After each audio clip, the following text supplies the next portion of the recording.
Verán, sinceramente, esto no es lo que me interesa, porque no son más que las disposiciones fúnebres de algún loco megalómano que vivió 3000 años antes de que se inventaran los congeladores criogénicos.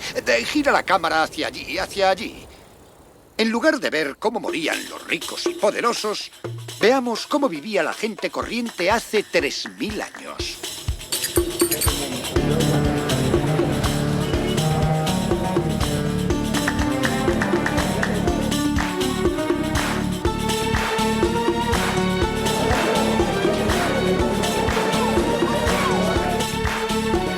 Lo que no sabemos de Egipto.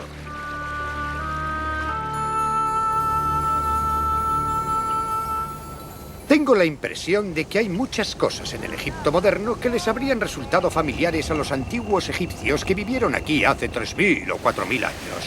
Esta es mi primera visita a Egipto, y para enseñármelo, tengo la suerte de contar con una egiptóloga de lo más atípica, la doctora Joan Fletcher. Y me ha dicho que una semejanza significativa entre hoy y el tiempo de los faraones es el espíritu de cooperación. Mires a donde mires en el Egipto moderno, ya sea en las comunidades rurales como esta o en medios urbanos, se ve un gran sentido del trabajo en equipo. Quiero decir que si hay que hacer un trabajo, normalmente hay un grupo numeroso de personas haciéndolo. ¿Cómo? ¿Esta gente trabaja gratis? ¿Vienen sin más? Sí, aquí todos cooperan. Si hay que construir una casa, tus vecinos te ayudan. Y cuando tus vecinos construyen la suya, tú les correspondes. Pero este sistema no vale para la construcción de las pirámides, por ejemplo. Oh, desde luego que sí, la pirámide, no, sí. venga. No, realmente las pirámides encarnan este carácter muy bien. No serían viables sin este fenomenal esfuerzo en equipo. La historia de la primera maravilla del mundo. De todos los confines del país llegaron multitudes de trabajadores y después esclavos, generaciones de esclavos, para arrancar las rocas a la inquebrantable tierra. Y mientras ejércitos de seres desdichados sufrían y morían para... Algunos arqueólogos están convencidos de que los hombres que construyeron las pirámides no eran esclavos, sino hombres libres que trabajaban en una especie de esfuerzo cooperativo. Así que podría ser que la imagen del antiguo Egipto evocada por Hollywood se base en un profundo malentendido del funcionamiento del mundo en el antiguo Egipto. Es que, por el amor de Dios, incluso tenían huelgas en el antiguo Egipto. Algunos obreros hicieron una sentada porque se quedaron sin maquillaje. Pero ya volveremos a eso.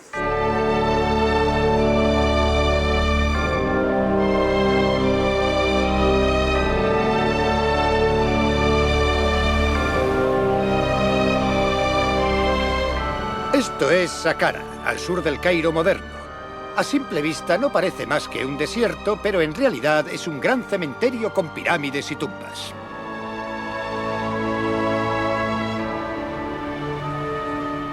A veces tenemos la impresión de que los antiguos egipcios estaban obsesionados con la muerte, pero esto es simplemente por un capricho del destino. Verán, solo un 5% de la tierra de Egipto es fértil, y en la antigüedad no querían desperdiciarla en tumbas, así que tomaron por costumbre enterrar a sus muertos aquí, en el desierto. Y de paso, la arena y el calor conservaban las tumbas casi mejor que cualquier invento humano. Pero los egipcios no estaban obsesionados con la muerte. En todo caso, estaban obsesionados con la vida. Tanto que incluso quisieron conservar sus conversaciones diarias. Y eso es lo que voy a descubrir ahora. ¿De qué narices hablaba la gente en el trabajo hace 4500 años?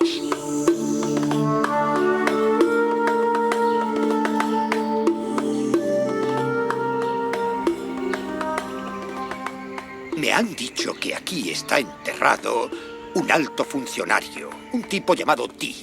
En realidad le apodaban Ti el Rico y poseía vastas propiedades. Bien, en las paredes de su tumba mandó inscribir fragmentos de conversaciones que habría oído cuando paseaba por sus fincas.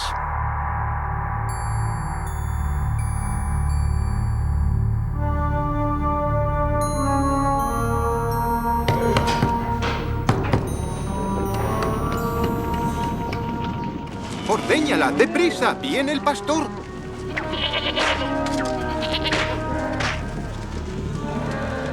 ¡Pastor!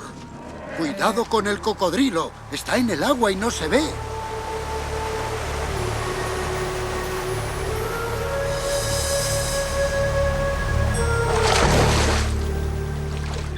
No hagas tanto ruido. Oh, vamos, paga, es barato. Que alguien me ayude antes de que me pegue. Tenemos que pasarnos todo el día carretando cebada.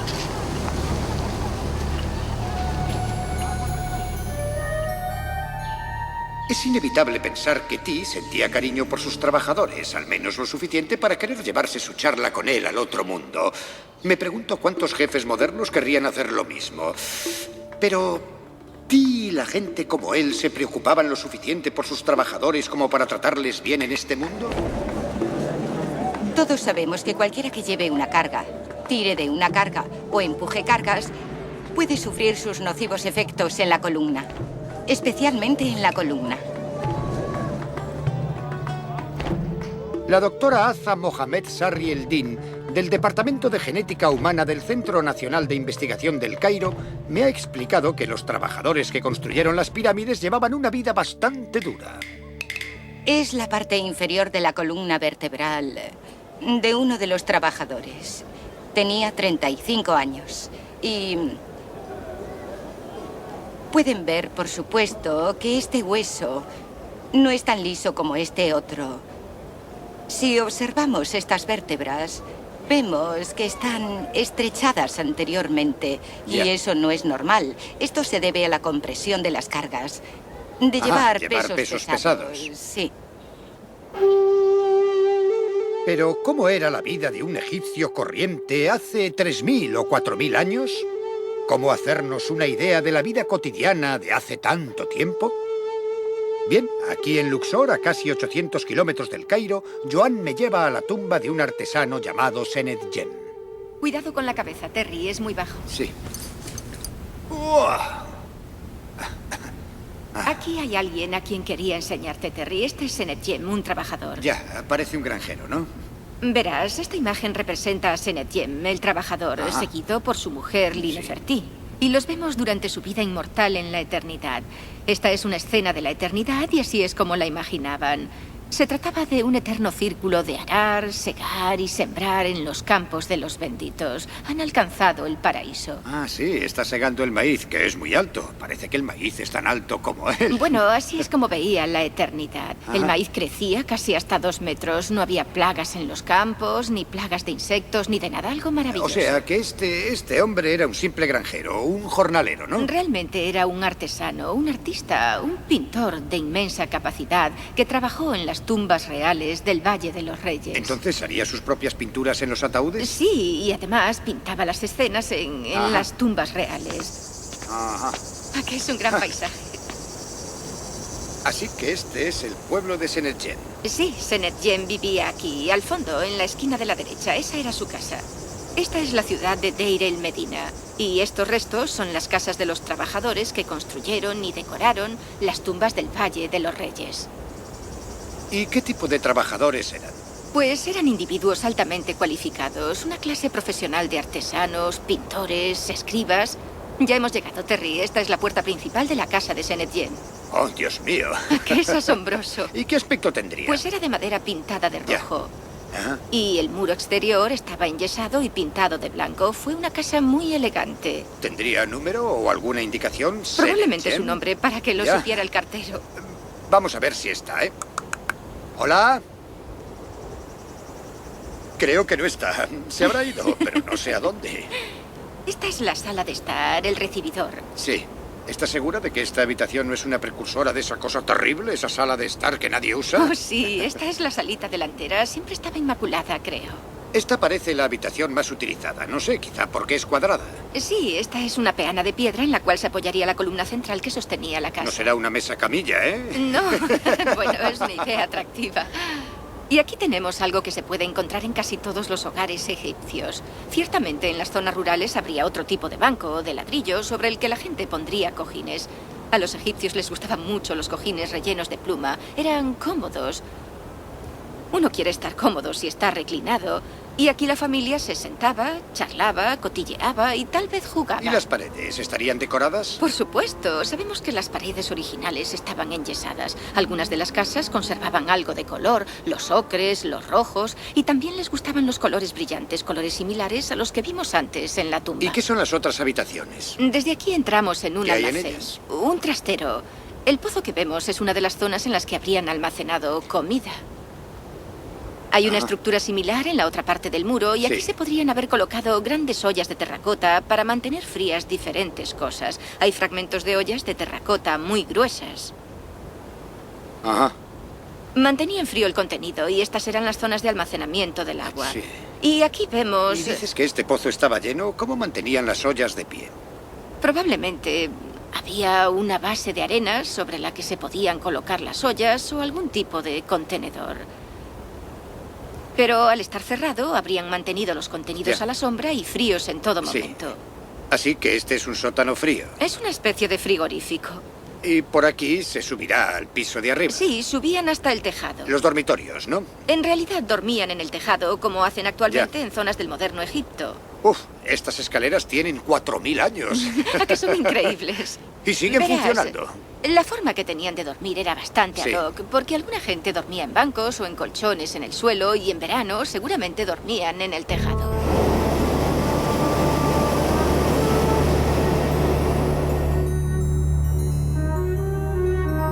A vista de globo parece que no ha cambiado gran cosa. La gente hoy sigue durmiendo en los tejados, bajo las estrellas, como hacía en el antiguo Egipto. Miren, ahí está Senetjen.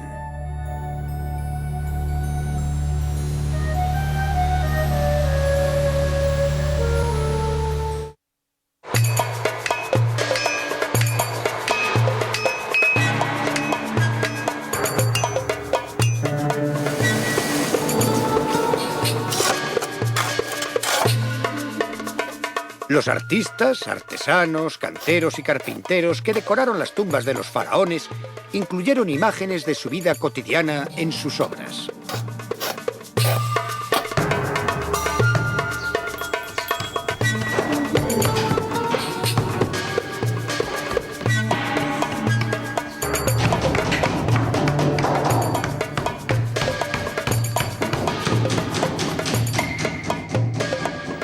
Los trabajadores de las tumbas como Senetjen construían sus propias tumbas y las decoraban en su tiempo libre, una especie de hobby. Pero estas tumbas, hágalo usted mismo, nos han dejado maravillosas imágenes de la vida cotidiana en el mundo antiguo. Ah, la carpintería. Sí, la carpintería. ¿Ves al hombre con la sierra serrando ese tablón? Ah, sí, sí. Y hay sí. un hombre con un hacha junto a él. Todos están trabajando, están haciendo Ya. muebles de madera. Arriba hay unos Sí. que hacen patas de cama, otros hacen sillas. sí, Y ya luego veo. está esta maravillosa creación de aquí. Es una estantería, ¿no? Este andamio es fantástico, realmente lo es, sí. Ah, sí, sí, sí. Este hombre se está agarrando a un lateral del andamio mientras intenta subir, posiblemente con un mazo de piedra que se utilizaba para nivelar la superficie. Aquí están haciendo ladrillos. Aquí rompen el barro y el hombre que está encima lo convierte en pequeños ladrillos de barro con los pequeños moldes de ladrillos de madera. Ajá. Un fuelle está dando aire y sujeta una cuerda, sí, para subirlos. Sí, utilizan la temperatura del fuego y derriten el metal. Ajá. Hay un par de tipos con fuelles. Los artesanos e ingenieros que trabajaban para los faraones podían esperar alguna gratificación. De hecho, un capataz aquí, en Deir el Medina, dejó constancia de las razones por las que sus obreros se tomaban un tiempo libre. Uno había estado enfermo, muy bien. Otro había estado haciendo sacrificios a los dioses. No sabemos si eso le valdría hoy en día. Otro había tenido una discusión con su mujer. Otro se estaba haciendo la casa y otro había sido mordido por un escorpión. Y un hombre se había tomado unos días para fabricar cerveza y lo que es más, para bebérsela. Así que no todo era trabajar para los faraones. En un mercado callejero de El Cairo, Joan me contará algo más de uno de mis temas favoritos. La cerveza. La cerveza era la bebida de todos, hombres, mujeres y niños. Era un poco espesa, así que usaban ¿Cómo pajitas. espesa? ¿Qué quieres decir? ¿A qué se parece? Verás, la hacían con cebada y pan y todo tipo de cosas. Y tenía un poco de sedimento, un poco. Era un poco sí. rara. Pero más del que la cerveza tiene ahora en Inglaterra, porque la verdadera cerveza tiene sedimentos y una buena cerveza puede tener sedimentos. Sí, pero esta era como una sopa de verduras. Tenía cosas flotando. Entiendo. O sea que tenían que tamizarla, utilizar una especie de tamiz de paja especial. Y los ricos bebían vino, por supuesto. Tomemos, por ejemplo, a Tutankamón. Sabemos por los objetos de sus tumbas que prefería el vino Ya. blanco. El vino blanco bastante seco. Así que a Tutankamón le gustaba el vino blanco. Desde luego. A los antiguos egipcios les encantaban su vino y su cerveza, pero había otro líquido incluso más importante.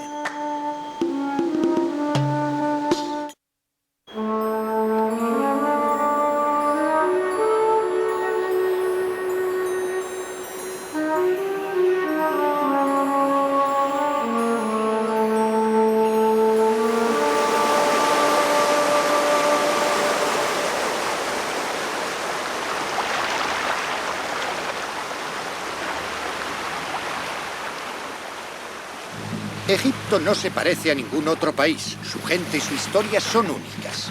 Y esa singularidad se debe sobre todo a este río. Egipto fue, y Egipto es, el río Nilo. Pero, curiosamente, lo que más les gustaba del Nilo a los antiguos egipcios en particular era su propensión a las inundaciones. La primera guía descriptiva propiamente dicha de Egipto la escribió el griego Heródoto. Cuando el Nilo inunda la tierra, todo Egipto se convierte en un mar. Y solo las ciudades permanecen sobre el nivel de las aguas, como islas, y entonces los barcos ya no siguen el cauce, sino que cruzan directamente el país. Por ejemplo, navegan junto a las pirámides.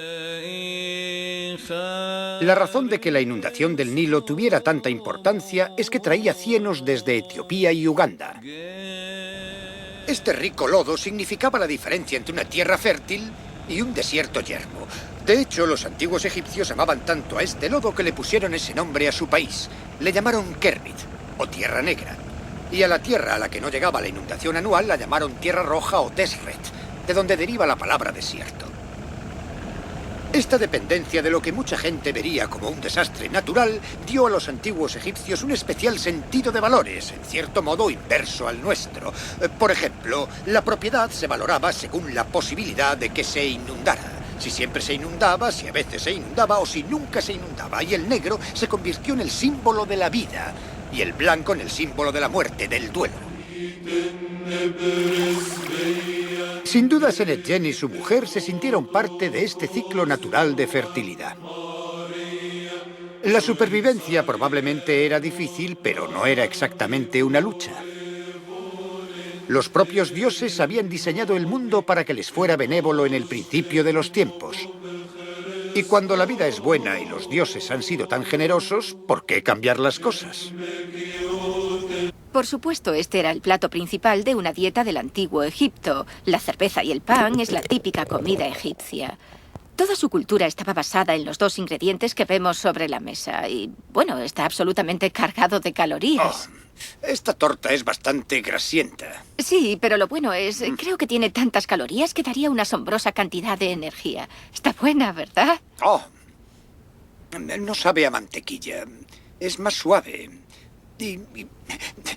Y no hay que comer nada más. Está delicioso. Este es el tipo de ingrediente con el que se hacían las comidas de la época. Y en recientes excavaciones en Gizeh han aparecido panaderías que cubrían las necesidades de los obreros de las pirámides. Eran los cimientos de las pirámides. Así es. Las hogazas que se hacían en una especie de ollas de terracota tenían tantas calorías, eran tan densas, que aportaban toda la energía necesaria para construir una pirámide. Cuando la gente moderna piensa que los antiguos egipcios vivían con pan y cerveza, dicen, oh, pobres. Pero claro, están pensando en el pan de molde de un supermercado. Sí. Y es algo diferente. Por ejemplo, el sabor. Hay muchas clases diferentes. Hoy, en zonas del Egipto rural, cada mujer tiene su propio horno fuera de la casa. Y cada una hace pan de forma particular. A veces con este tipo de chichones, 3 chichones en los lados, a veces con pequeñas marcas de decoración, y a menudo hay una gran rivalidad entre ellas por ver quién hace el mejor pan. Estoy seguro de que estas las he visto en los jeroglíficos. Sí, he visto la forma. Sí, las has visto en los muros de las tumbas y los templos como ofrendas. Estas cosas se llevan haciendo hace millones de años. Y supongo que la cebolla la picaban y la echaban en una ensalada. Seguro Sí, que muy sí, posiblemente hacían un bocadillo con un trozo de pan, ponían una cebolla o cualquier otra cosa, lo envolvían y muy posiblemente lo guardaban y se lo llevaban para comérselo en el trabajo. Después de la ensalada, ¿qué más tenemos para comer? Después de la ensalada, bueno, si eras un egipcio muy rico o habías tenido suerte cazando junto al río, aves salvajes, patos y Bien. gansos.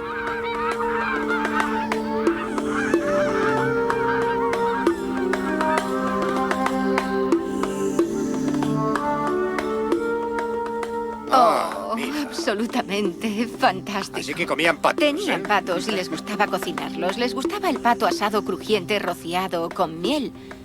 Incluso se ven las texturas en las escenas de las tumbas. Se ve la piel del pato desplumada. Ya. Es algo que los antiguos artistas mostraban en gran detalle, la preparación de la carne. Y aparte del pato asado, los egipcios también preparaban la carne y la salaban y después la colgaban para que se secara.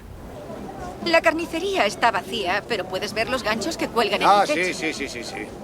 Muchas escenas de tumbas y templos muestran carnicerías y los lugares donde los claro, animales eran sacrificados y el proceso de secado de la carne y muchas veces también del pescado. Se colgaban para secar los arenques y otros peces. Eran unos expertos en el secado de pescados. El pescado seco era algo habitual. Oh, sí, sin duda. Claro.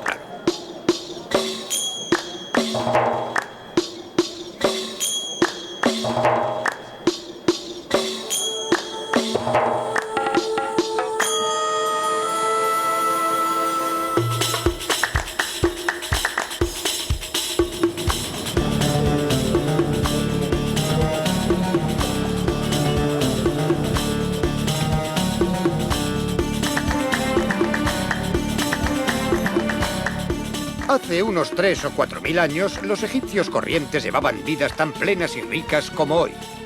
Además, tenían expertos y técnicos altamente capacitados.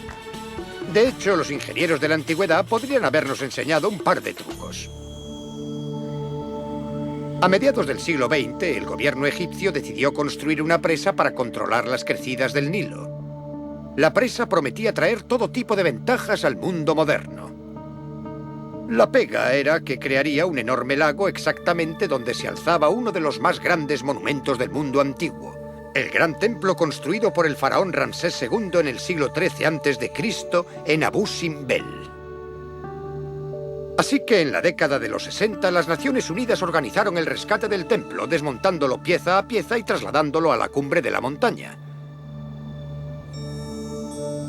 Sin embargo, en las profundidades del templo había una fila de dioses. En su emplazamiento original, el templo había sido alineado cuidadosamente para que 2 veces al año, el 23 de febrero y el 23 de octubre, los rayos del sol naciente bañaran de luz las estatuas de 3 de los dioses. Los ingenieros modernos intentaron reproducir este efecto, pero no lo consiguieron. Los ingenieros de la antigüedad sabían lo que hacían. La vida en Egipto disfruta de una extraordinaria continuidad con el pasado, pero eso no significa que no haya habido enormes cambios, que los ha habido. En el año 391 de nuestra era, el emperador romano Teodosio promulgó un decreto prohibiendo los templos paganos en todo el imperio. Para los egipcios esto fue un desastre, porque sus templos no solo eran lugares de culto, sino que eran escuelas, universidades, bibliotecas, centros médicos, tribunales de justicia, eran el centro de la vida civil. Su cierre significó el fin oficial de las antiguas costumbres y el fin del lenguaje escrito. Y unos siglos después, la llegada de otra religión, el Islam, significó el final del lenguaje hablado.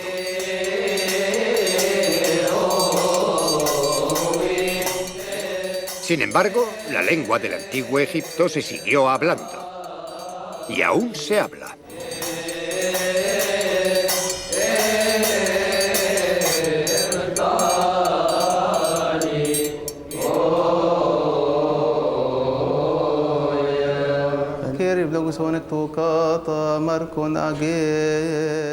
Durante 1600 años, a pesar de las habituales represiones oficiales, la Iglesia copta y los sacerdotes como el padre Isaac Ramsey han mantenido vivo el lenguaje copto.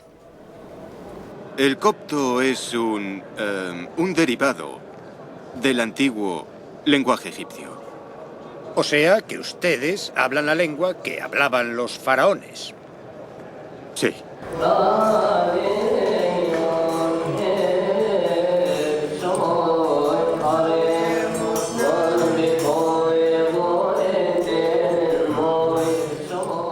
Por supuesto, es posible que el copto que se habla ahora se parezca poco al que se hablaba en el mundo antiguo, como el español actual al latín. Pero no obstante, la Iglesia cristiana copta ha mantenido esta antigua lengua muerta viva, del mismo modo que la Iglesia católica romana sigue manteniendo el latín vivo, y el primer idioma escrito conocido de la humanidad se siguió hablando. Y este hecho se convertiría en crucial para descifrar el significado de los jeroglíficos. Y aquí estamos, escuchando el lenguaje de los faraones y capaces de leer sus escrituras. Qué sabias palabras, qué secretos y misterios nos transmitirán a lo largo de los milenios. A día de hoy, las siguientes ropas fueron entregadas a los encargados de la lavandería. 10 faldas, 8 taparrabos y 5 paños higiénicos.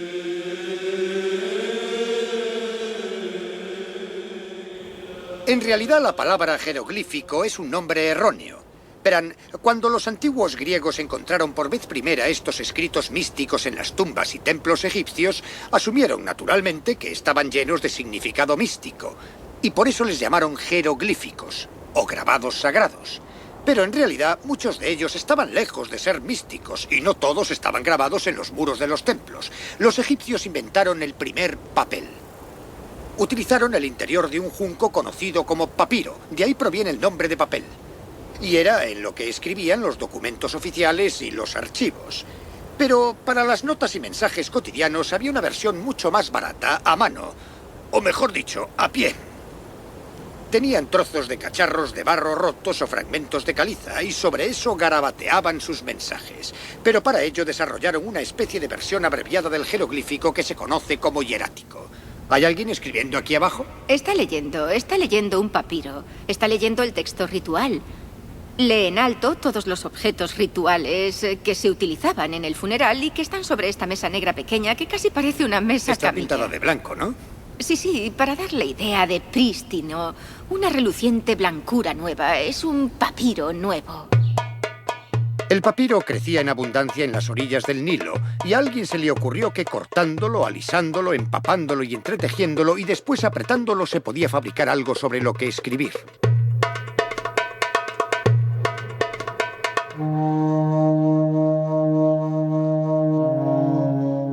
La invención de la escritura en el antiguo Egipto fue desde luego un boom para los contables, administradores y escribas, pero también hizo posible la primera literatura del mundo. Uno de los vecinos de Senetjem creó una pequeña biblioteca de novelas, historias míticas e incluso canciones de amor. La mujer que amo está al otro lado. Hay un río que separa nuestros cuerpos. El río es alto. Es época de crecida. Y hay un cocodrilo acechando en los bajíos. Me zambullo. Desafío a las olas. Señor cocodrilo, no eres más que un ratón. Y yo puedo caminar sobre las aguas. Es el poder del amor.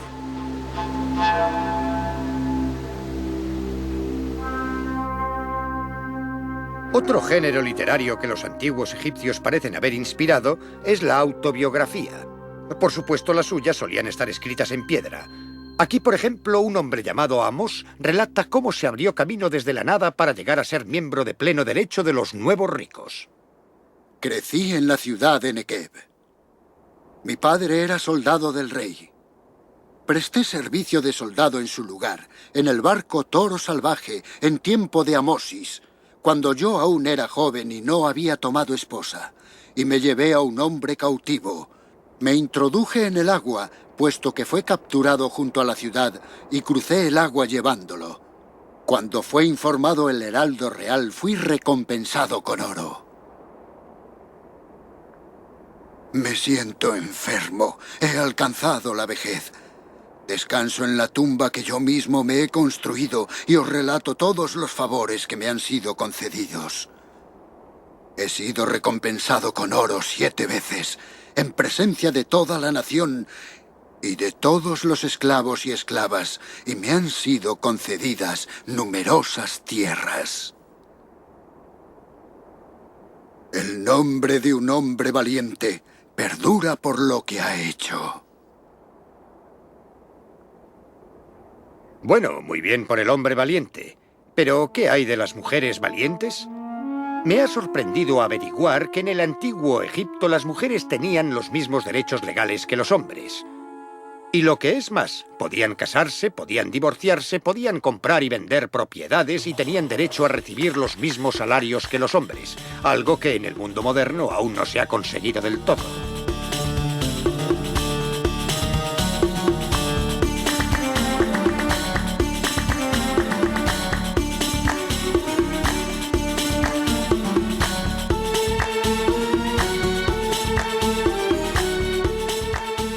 Un texto advierte incluso a los hombres de que la conducta machista puede provocar disputas domésticas.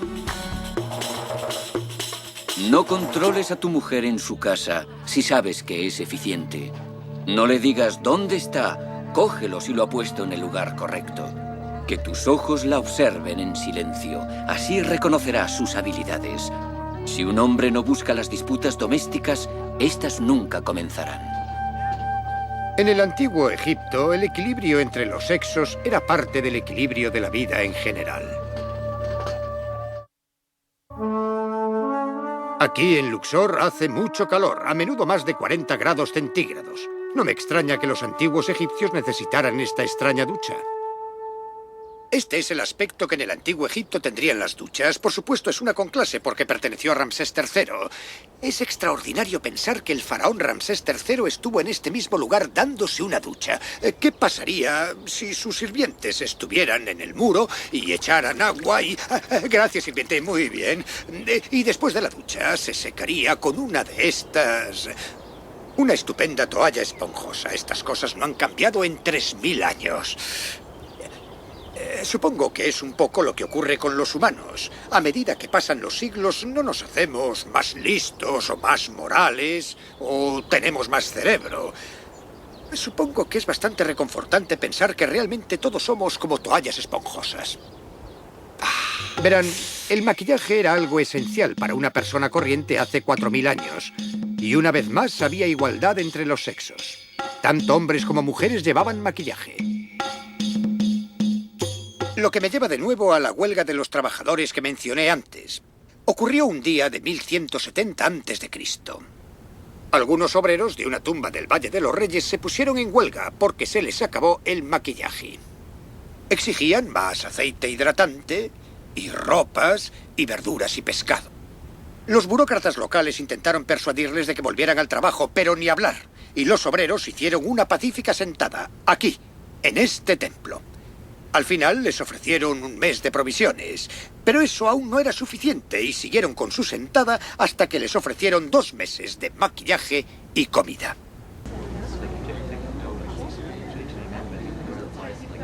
Dime, ¿por qué los hombres se ponían esto en los ojos? Podemos compararlos con los jugadores de fútbol americano que llevan unas rayas negras bajo los ojos para reducir el deslumbramiento del sol desde el campo. Es exactamente lo mismo en el antiguo Egipto. Todos sabemos el clima que hay, el calor y el sol, cómo se refleja en el desierto y en las rocas. Y los hombres que hacían trabajos físicos necesitaban algo para reducir el deslumbramiento del sol en los ojos. Son una especie de gafas de sol del antiguo Egipto, realmente. Así que en la cara, como obrero, llevaría algún aceite hidratante. Mucho aceite hidratante, sí, por toda la piel. Posiblemente perfumado y con los ojos maquillados. Ya. Es muy raro lo de estos obreros de la construcción que van a trabajar con los bocadillos y el maquillaje puesto. Desde luego. Pero hay una pintura de alguien que se lo pone a los demás mientras están en el trabajo, ¿verdad? Sí, en la tumba del trabajador Hippí hay una escena de los compañeros de Hippí trabajando duro y se ve a un tipo rondando poniéndoles la crema mientras están trabajando.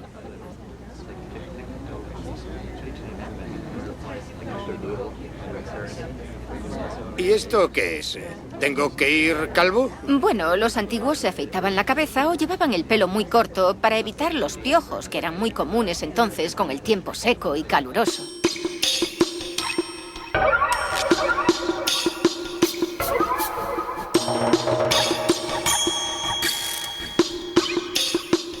Los ricos sin duda llevaban peluca y se alisaban el pelo utilizando una especie de gel. En los tiempos antiguos utilizaban una mezcla de resina, cera o grasa. De hecho, algunas de las antiguas recetas, como la grasa de erizo, se utilizaban para evitar la calvicie. ¿No?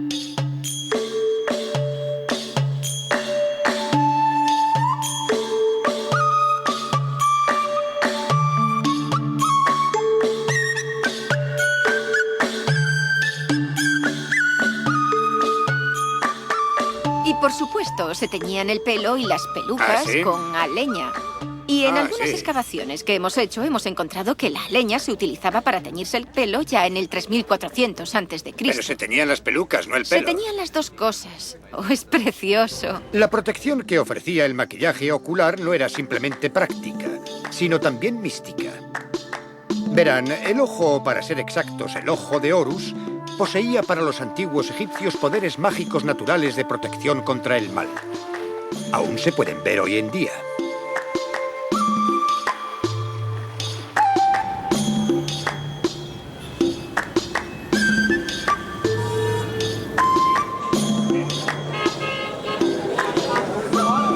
Pero por supuesto los antiguos egipcios también sabían protegerse.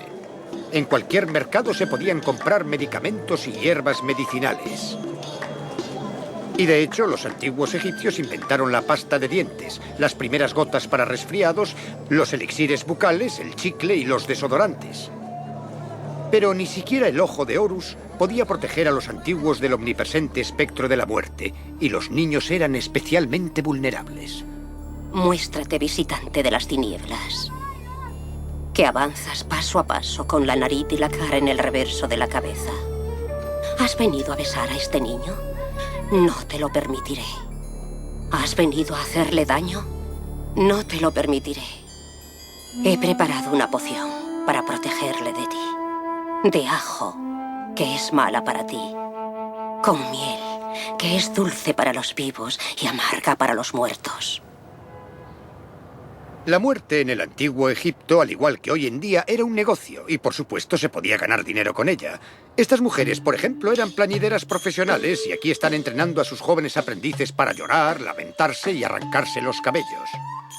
Los arqueólogos han descubierto, además, algunas prácticas poco honradas en el negocio funerario en el antiguo Egipto. Se han encontrado momias rellenas de pelucas y hierba, incluso con un mango viejo de escoba. Pero en cualquier caso, los antiguos no confiaban tanto en la vida después de la vida como nos imaginamos. Un arpista ciego hace 4000 años nos lo advierte. Diviértete mientras puedas, no te reserves. Porque mira, ningún hombre puede llevarse sus bienes consigo. Y nadie que se haya ido ha regresado jamás.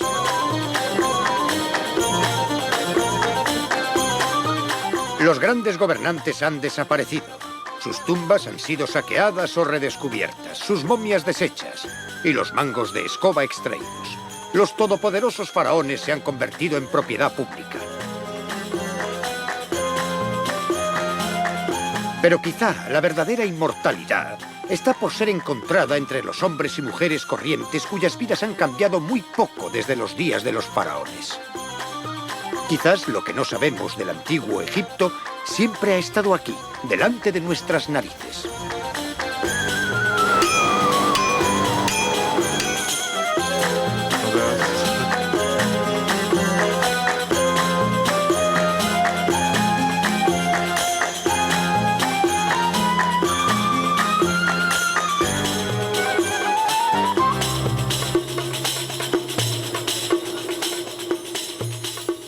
Para los antiguos egipcios que vivían aquí en Tebas, el mundo era pequeño.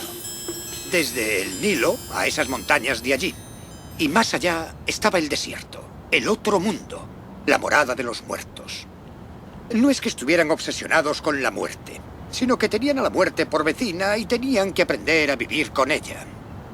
Este es uno de los mensajes favoritos de los vivos a los muertos. Que pases millones de años tú, amante de Tebas, con el rostro hacia el viento del norte y los ojos contemplando felicidad. Y los muertos también tenían un mensaje para los vivos. Este es el consejo que un antiguo egipcio nos ofrece hoy. Sé alegre toda tu vida. No trabajes más de lo necesario. No recortes el tiempo destinado al placer. No pierdas tiempo en preocupaciones cotidianas más allá de proveer tu casa, y cuando la riqueza te llegue, sigue a tu corazón.